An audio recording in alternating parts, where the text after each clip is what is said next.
Good morning students, welcome to our class. Today we are going to discuss about Rajasthan Board RBSC class 10th chapter number 6th. अपनी जो book है golden raise उसका chapter number 6 अपन पढ़ने जा रहे हैं। 5 chapter complete हो चुके हैं, तो अगर आपने नहीं देखे हैं तो वो सारे चैप्टर्स अवेलेबल हैं इसी चैनल पे, प्लेलिस्ट में देख सकते हैं। इसी के साथ आज के इस लेसन के बारे में डिस्कस कर लेते हैं। तो चैप्टर का नाम देखो, what is Amish with us. Amish का मतलब होता है कमी, गड़बड़। तो what is Amish with us यानी हम में क्या कमी है या हमारे यहाँ क्या गड़बड़ है, इसके बारे में अपन इस चैप्टर में पढ़ेंगे। तो सबसे पहले देखो चैप्टर किस बारे में है वहाँ डिस्कस कर लेते हैं कि भाई अबाउट द चैप्टर में पढ़ लेते हैं क्या दिया गया है, किस बारे में चैप्टर है। तो जैसा कि आपको दिखाई दे रहा है कि SM गोयल साहब इसके राइटर है और अबाउट द टेक्स्ट में उन्होंने लिखा है the lesson is about learn civic sense. ये लेसन जो है किसके बारे में है, अबाउट का मतलब बारे में, टू लर्न यानी सीखने के, सिविक सेंस। सिविक सेंस का मतलब क्या है, जो सामान्य, जिसको अपन कहते हैं जनरल नॉलेज, सामान्य बातें जो सीखने की। विच वी नोविंगली और अननोविंगली डोंट ओबे और फॉलो। विच जो कि वी नोविंगली, नोविंगली का मतलब जानबूझकर, और अननोविंगली या हमें पता नहीं होता अनजाने में, डोंट ओबे यानी उनका आज्ञा का पालन नहीं करते, उनका अनुसरण नहीं करते, और फॉलो यानी नहीं मानते या नहीं पालन करते।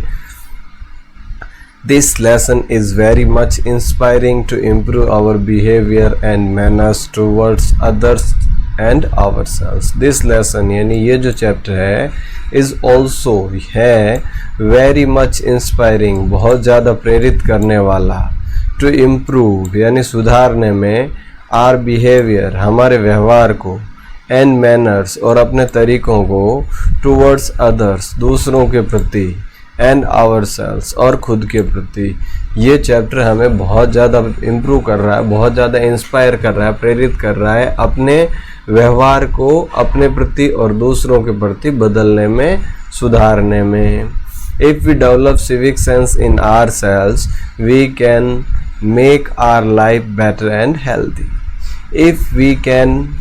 इफ़ वी डेवलप यानी यदि हम विकसित कर लें सिविक सेंस, इन सिविक सेंस को, इन आर सेल्स अपने आप में, we can make our life हम अपने जीवन को बना सकते हैं बेटर एंड हेल्दी, अच्छा और स्वस्थ। अगर इन सिविक सेंस को हम अपने अंदर डेवलप कर लें, अपने अंदर विकसित कर लें, तो हम अपने जीवन को बहुत ही अच्छा और स्वस्थ बना सकते हैं। तो देखिए अब अपन चैप्टर को शुरू करते हैं one by one, line by line. तो सबसे पहले ये बात कर रहा है इंडियन इंटेलेक्चुअल। इंटेलेक्चुअल का मतलब होता है बुद्धिमत्ता, विद्वान। तो भारत की जो विद्वता है, जैसा कि आप सभी जानते हैं कि भाई भारत क्या है, विश्व गुरु कहा जाता था, और भारत की संस्कृति आज भी जो है बहुत ही ज़्यादा अक्षुण्ण संस्कृति है, जो अभी भी विश्व में इसकी पहचान है।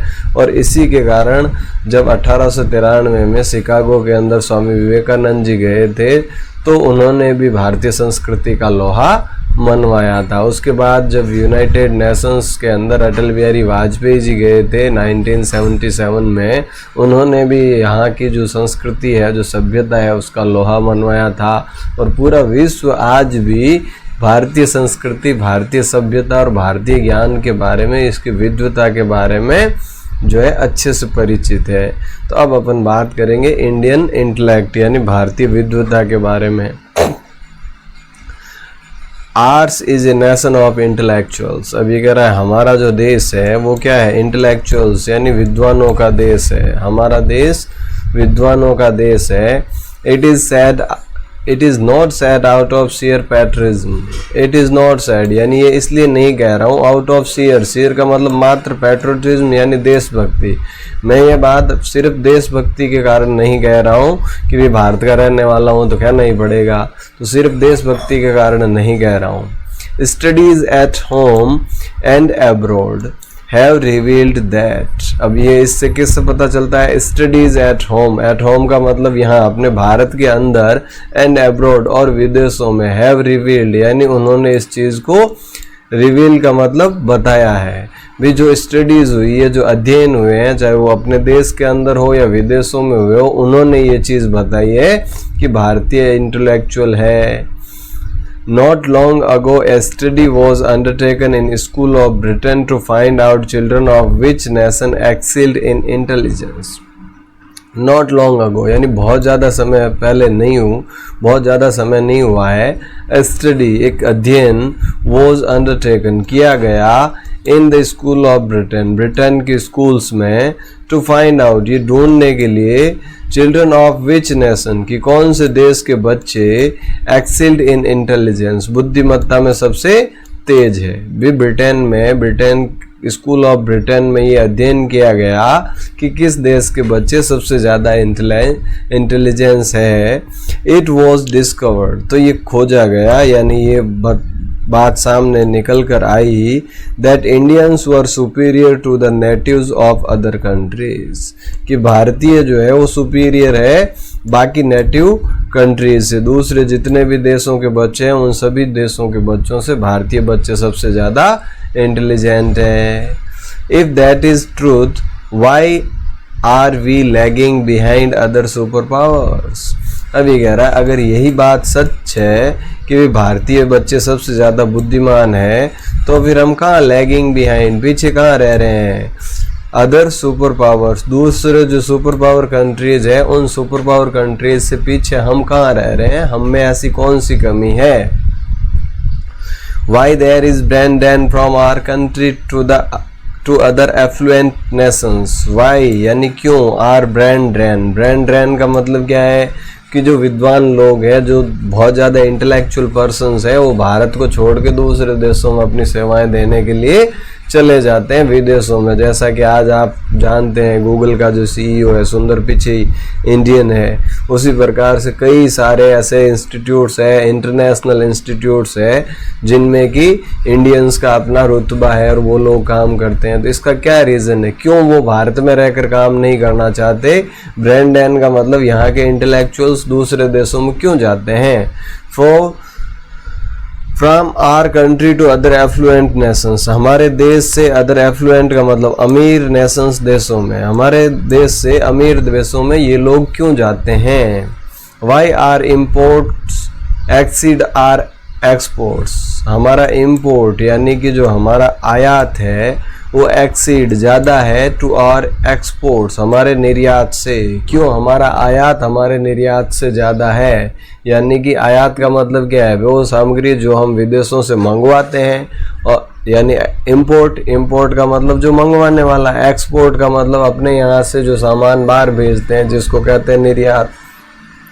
तो अगर ये बातें हैं तो क्यों हमारा आयात निर्यात से ज़्यादा है, यानी क्यों हम ज़्यादा चीज़ें बाहर से मंगवा रहे हैं।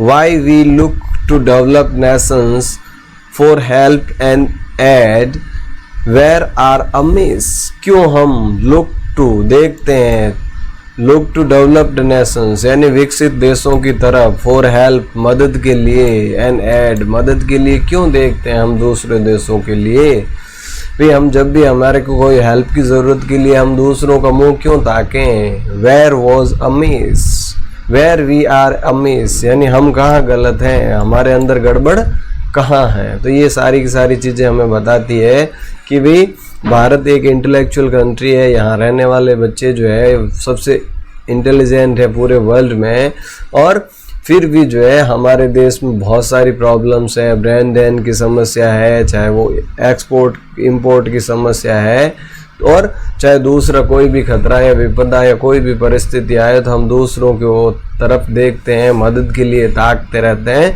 तो ऐसा क्यों, हम में गड़बड़ कहाँ है, इस बारे में देखो। Saying so does not mean our progress is not, अभी कह रहा है इसका सेइंग सो ऐसा कहकर, डज नॉट मीन हमारा, मेरे कहने का मतलब ये कतई नहीं है, और प्रोग्रेस इज नॉट कि हमारी उन्नति बिल्कुल ही नहीं हुई है। मेरा ये कहने का, इतनी सारी बातें बताई है तो इसका ये मतलब कतई नहीं है कि हमने प्रोग्रेस नहीं किया है। The Bhakra Nangal dam, Bhilai, Rourkela, Durgapur steel plants, Tarapur nuclear reactor, etcetera are some of our big achievements. अब देखो भाखड़ा नांगल बांध परियोजना है, चाहे वो भिलाई, रावरकेला या दुर्गापुर का स्टील प्लांट है या तारापुर का न्यूक्लियर प्लांट है, ये चीज़ें हमारे लिए बहुत बड़ी उपलब्धि के रूप में हमने हासिल की है। But in the grandeur of the big the small has been neglected. लेकिन हमें बड़ी चीज़ करने के लिए छोटी छोटी बातों को हमने नेगलेक्ट किया है, नज़रअंदाज किया है। बड़ा करने के लिए छोटी छोटी बातों का हमने ध्यान नहीं दिया है। E.F. Schmerzer was not wrong when he captioned his bestseller "Small is Beautiful"। और यहाँ एक राइटर का नाम है E.F. Schmerzer, उन्होंने जो है अपनी बुक का नाम रखा है, बेस्ट सेलर बुक रही है जिनका नाम उन्होंने क्या रखा है, "Small is Beautiful"। Here are a few instances to show how the neglect of these small but important issues has hampered our glory। और इस चैप्टर में ये छोटी छोटी बातें जिनको कि हमने नेगलेक्ट किया है, नज़रअंदाज किया है, लेकिन वो बहुत महत्वपूर्ण है और उन्होंने हमारी ग्लोरी को हैम्पर किया है। किस प्रकार से, कौन कौन सी बातें हैं, इस बारे में अपन चर्चा करेंगे वन बाय वन। देखो तो सबसे पहला चीज़ क्या है, social behaviour and civic sense. Social behaviour and civic sense, social behaviour का मतलब सामाजिक व्यवहार, एंड सिविक सेंस और सामान्य यानी नागरिक ज्ञान, हमें नागरिकता का ज्ञान। Here we are at the lowest ebb। अब यहाँ हम जो है ये हम में सबसे बड़ी कमी है। It may be a journey or a walk, a feast or a fair, a meeting or a gathering, a serious study or a leisure hour, most of us exhibits crass ignorance of minimum basic human decencies। देखो चाहे वो journey हो या walk यानी कि घूमना हो या यात्रा, फीस्ट और फेयर या दावत हो या मेला हो, मीटिंग और गैदरिंग, कोई मीटिंग हो या कोई जो है आयोजन हो, सामूहिक आयोजन, सीरियस स्टडी और लेजर, और चाहे हम पढ़ने का समय हो या फ्री समय हो, मोस्ट ऑफ अस यानी हम में से सभी लोग जो है, ज़्यादातर लोग एग्जिबिट क्रॉस इग्नोरेंस यानी बिल्कुल इग्नोर कर देते हैं उनको, तो नज़रअंदाज कर देते हैं और minimum basic human decencies. Minimum basic यानी न्यूनतम जो मूलभूत, ह्यूमन डेसेंडीज यानी मानवीय जो एटिकेट्स हैं, जो मानवीय मूल्य हैं, उन मूलभूत मानवीय मूल्यों को हम नज़रअंदाज कर रहे हैं। Let's see how and where we lack in our social behavior and cultivation of civic sense। Let's see यानी आओ देखें, how यानी कैसे, and where यानी कहाँ, we lack in हम पीछे हैं, in our social behavior हमारे कहाँ कमी है हमारे इस सोशल बिहेवियर में, सामाजिक व्यवहार में, and cultivation of civic sense और कल्टीवेशन उसको कल्टीवेट करने में, उसको जो है बनाने में, ऑफ सिविक सेंस नागरिक ज्ञान को। तो सबसे पहला इश्यू है देखो नॉइज पोल्यूशन यानी कि ध्वनि प्रदूषण। Human ear is meant for receiving sound of normal range of decibels. Human ear यानी मानवीय कान जो है, इज मेंट फॉर बनाए गए हैं, फॉर रिसीविंग साउंड यानी आवाज़ को रिसीव करने के लिए, प्राप्त करने के लिए, of normal range of decibel. Decibel क्या होता है, ध्वनि को मापने का एक यंत्र है जिसको कहा जाता है डेसिबल। तो मानव का कान जो है वो एक निश्चित डेसिबल तक की रेंज की आवाज़ को ही सुनने के लिए बने हैं। Sound received beyond that measure would not only be jarring but also damaging to our hearing sense organs. Sound received यानी जो आवाज़ प्राप्त की जाती है, बियॉन्ड दैट मेजर इस मेजर, इस माप से ऊपर, इस माप से परे, would not only be jarring, वो सिर्फ और सिर्फ ज़ेरिंग का मतलब तीक्ष्ण, कानों को बुरी लगने वाली, कानों को जो है चुभने वाली नहीं होती, but also damaging to our hearing sense organs, लेकिन डैमेजिंग यानी नुकसान पहुंचाती है to our hearing sense organs, हमारे जो सुनने के ज्ञानेंद्रियां हैं, सुनने के जो ऑर्गन्स है, ईयर जो है, इनको भी वो नुकसान पहुंचाती है। यानी कि एक निश्चित डेसिबल से ज़्यादा का आवाज़ जो है वो न सिर्फ कान को चुभने वाला होता है बल्कि कान के पर्दों को नुकसान पहुंचाने वाला होता है। How many of us take care of this, हम में से कितने लोग इस चीज़ का ख्याल रखते हैं। It may be a TV programme or a radio broadcast, playing a tape recorder or any other instrument, even a gossip or a chit chat in a company, all are heard at a very high pitch। अभी अगर चाहे वो एक TV programme हो, चाहे TV चल रहा हो या रेडियो चल रहा हो या कोई टैप रिकॉर्डर बज रहा हो या कोई दूसरा उपकरण बज रहा हो या हम गॉसिप यानी बातचीत ही कर रहे हो, गप्पे मार रहे हो या सामान्य बातचीत कर रहे हो अपने ग्रुप में, ऑल आर हर्ड यानी सभी सुने जाते हैं at a very high pitch, बहुत ज़्यादा आवाज़ में, ऊंची आवाज़ में हम सारी चीज़ें करते हैं। We may be use to it, हो सकता है हम तो इसके आदी हो गए हो। यूज टू का मतलब आदी होना, भाई हो सकता है हम इसके यूज टू हो गए हैं, आदी हो गए हैं। But what about those living around us, लेकिन उन लोगों के बारे में क्या जो हमारे आसपास रह रहे हैं। ये हम तो हो सकता है इस चीज़ के आदी हो गए हों, लेकिन वो लोग जो हमारे आसपास रह रहे हैं उनकी क्या गलती। और नेबर्स में भी a serious student, a sick person, हमारा पड़ोसी जो है वो एक सीरियस स्टूडेंट हो सकता है यानी कि एक विद्यार्थी हो सकता है पढ़ने वाला, ए सिक पर्सन कोई बीमार व्यक्ति हो सकता है, और अ पीस लविंग बीइंग या एक शांति प्रिय व्यक्ति हो सकता है। Have we ever thought of him, क्या हमने कभी उसके बारे में सोचा। How much agony do we cause to him her, हम उसको कितनी पीड़ाएं पहुंचाते हैं, हम उसको कितनी तकलीफ पहुंचाते हैं, क्या हमने कभी इस बारे में सोचा। The neighbour being a person of cool temperament does not quarrel with us and suffers in silence। अभी नेबर है ये पड़ोसी जो है, being a person of cool temperament, person of cool temperament का मतलब शांत स्वभाव का व्यक्ति।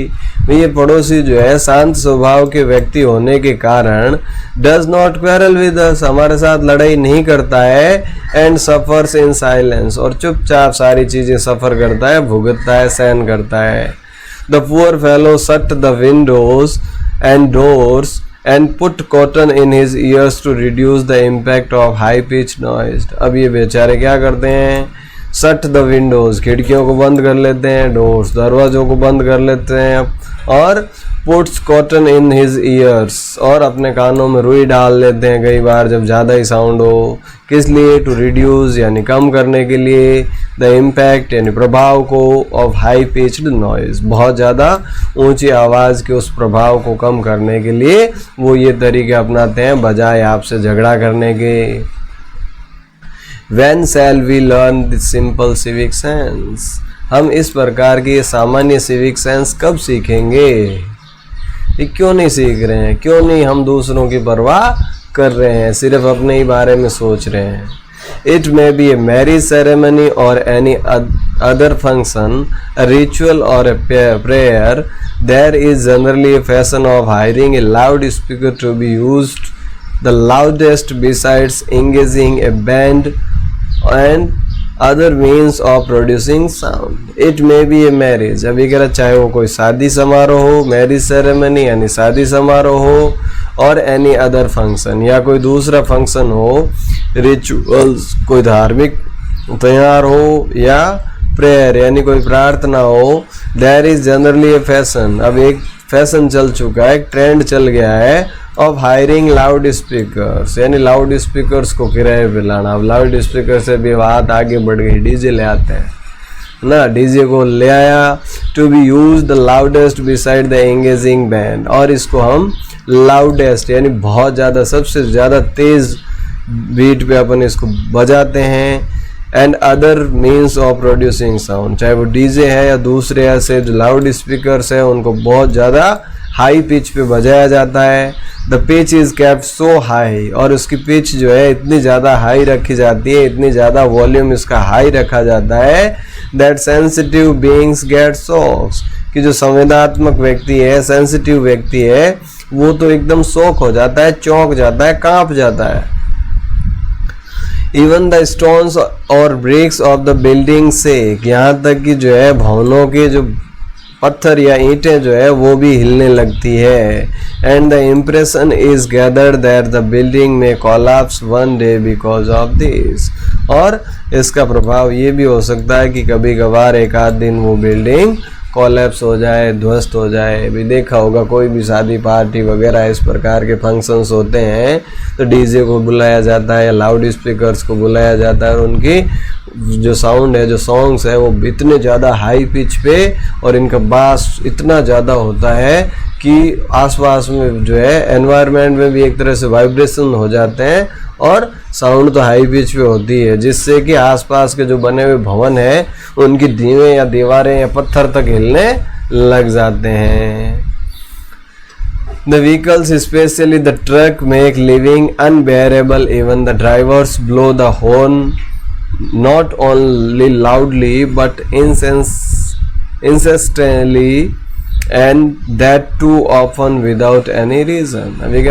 अब अगर अपन व्हीकल्स की बात करें, चाहे आप कोई भी वाहन चला रहे हैं, स्पेशली द ट्रक्स, विशेषकर अगर ट्रक की बात करें, मेक लिविंग अनबेरेबल, ये अपने जीवन को अनबेरेबल, असहनीय बना देते हैं। Even the drivers blow the horn, यहाँ तक कि ड्राइवर जो हॉर्न बजाते हैं, नॉट ओनली लाउडली, वो हॉर्न न सिर्फ तेज होता है बट ऑल्सो इंसेसेंटली का मतलब लगातार, कंस्टेंटली होता है। And that too often without any reason, और वो भी बिना किसी कारण के। देखा होगा अक्सर जो ट्रक्स निकलते हैं, जो बसेस निकलती है, तो बिना किसी कारण के हॉर्न बजाते रहते हैं। पहला कारण तो उनका हॉर्न तेज तो होता ही होता है, दूसरा वो लगातार बजाते हैं, जिससे कि नॉइज पॉल्यूशन होता है, ध्वनि प्रदूषण होता है। आप भी अगर किसी वाहन को ड्राइव करते हैं तो अननेसेसरी हॉर्न ना बजाएं, बिना मतलब के किसी को परेशान